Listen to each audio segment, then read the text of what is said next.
transforming love for you.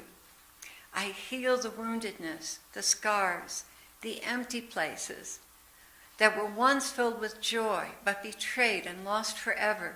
Deep, painful fissures in your souls that I pour the oil of joy into and bring you to fulfillment and overflowing with living waters of life, that every thirsty soul you encounter may drink deeply of. But this will never happen if you avoid me and believe the excuses and lies that the enemy has attempted to sabotage our relationship with. Do you have friends that are devastated by divorce? Those fissures of pain can be healed once and for all by my love, if you are willing to seek me until you find me, to enter into my rest and allow the oil of joy and gladness to penetrate deeply into the wounds. Are you sorrowing over the loss of a loved one who died a painful death from cancer? This fissure also can be healed and filled with understanding and love, so you may pour out this balm on other hurting souls. Are you confused and disappointed over your failures, your dreams unfulfilled, and facing a bleak future with no purpose? Sit with me. Allow my love to restore your hope. Allow me to penetrate these dark and lonely places with my love, and I will bring you up and out of it. I will lead you into lush pastures with crystal springs and show you the destination of your dreams, where all your gifts and talents and dreams will be manifested by my powerful grace working through you. I tell you the truth, there is no wound too deep, no dream too impossible, no life unattainable. I will bring you into the fullness of your life, doing the very things you were created for. Boy, I can testify to that.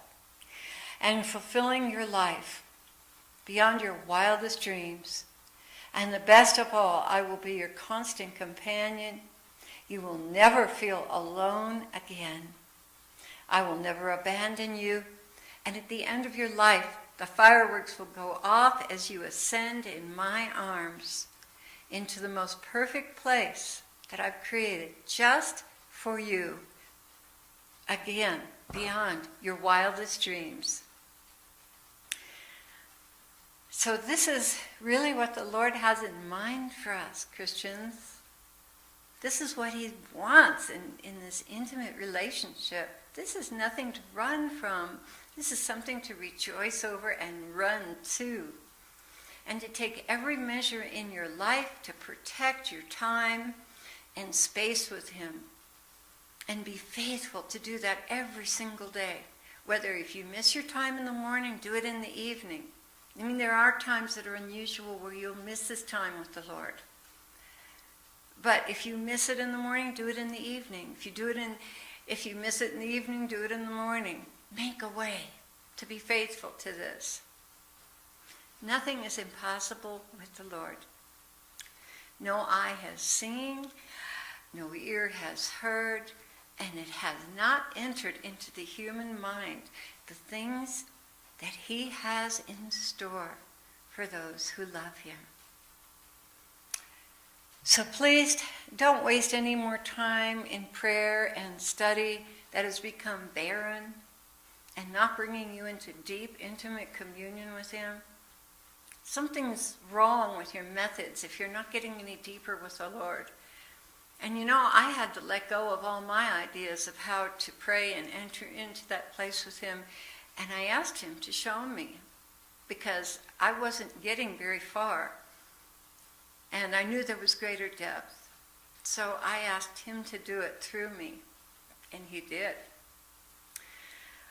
We have so many preconceived ideas about how to pray, and if our methods are not bringing us any closer to God, it's time to lay it down before him and say, Lord, teach me how to pray, how to enter into your presence, how to worship you.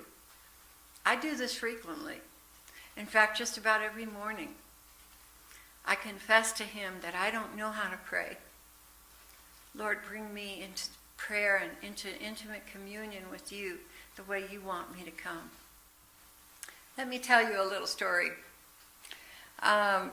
We have a remote wilderness retreat where I would go fasting and praying up in the Sangre de Cristo Mountains, about 9,500 feet, only accessible by an extremely rough road. Horseback in the wintertime, and sometimes in the summertime you can make it up in a vehicle. And you're completely alone up there except for the bears and the cougars and the elk and the deer, and we've seen all of them on the property up there. We lived there for 5 years, but we still go there to pray. We have a little chapel up there.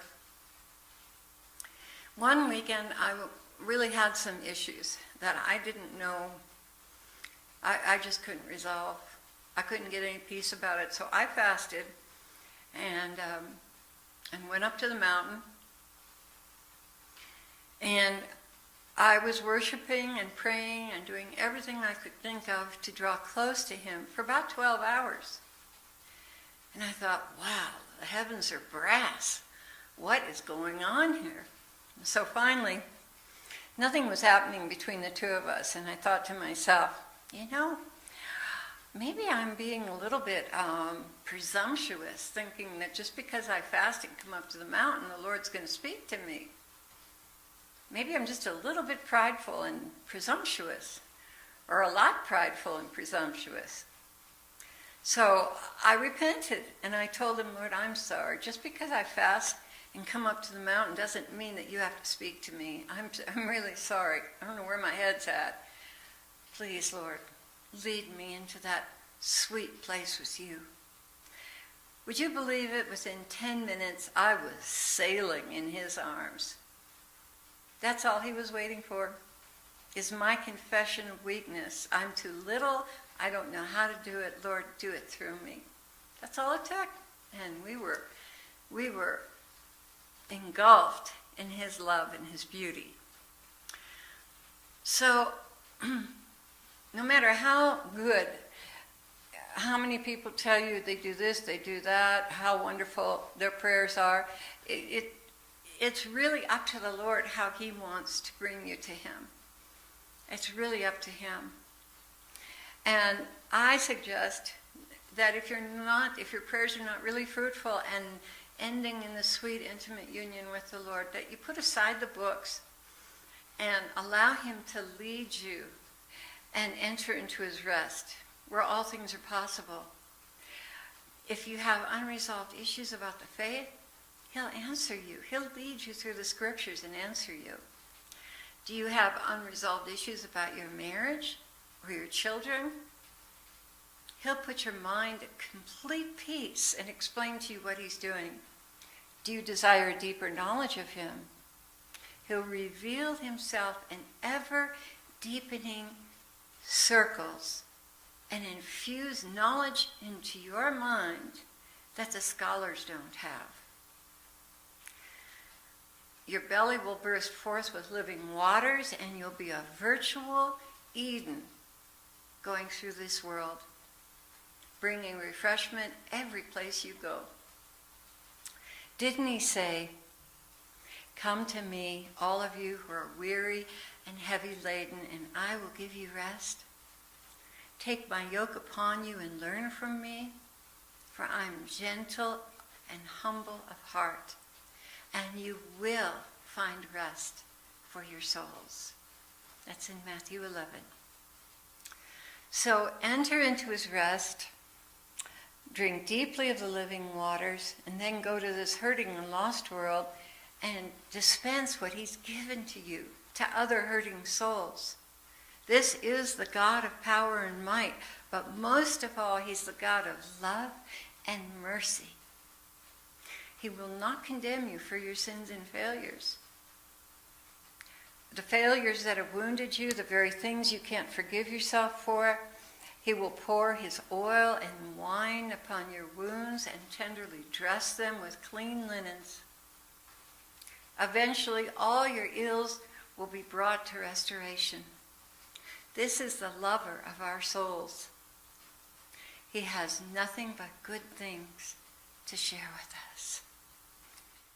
He will bring you insight into your failures and set the stage for new and wonderful learning experiences so that the delicate petals of your soul will unfold and spread the intoxicating presence of Christ, fragrance of Christ in your world.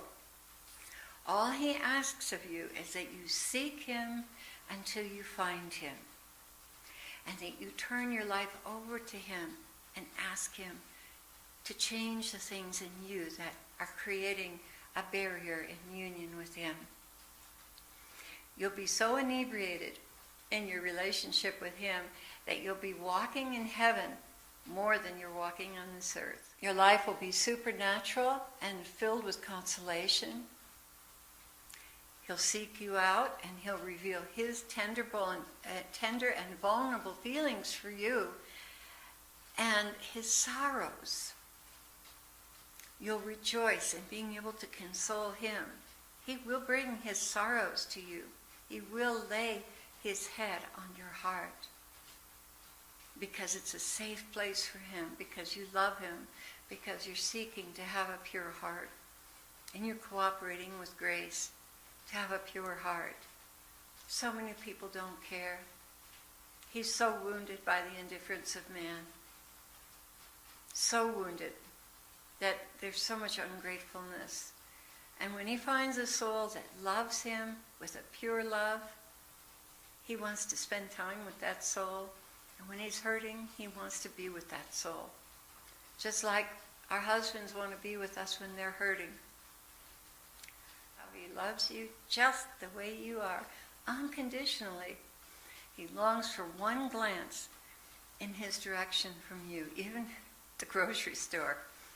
He tells me, look at me once in a while. Think of me. Thank me. He looks forward to the day when you'll be united to him forever. He looks forward to that. And boy, the surprises he'll have for you. Beloved, you have nothing to fear from divine intimacy and everything to look forward to. Don't lose another day. Ask him to accomplish this in you and watch him bring it forth without harsh measures, without impossible things that you can't do, like fasting or maybe going up on a mountain somewhere. Without striving. Lay down the striving and enter into his rest. Without striving, without effort. Allow him to bring you into the bridal chamber. Now, I'd be remiss with you if I didn't share some of the techniques that he's taught me.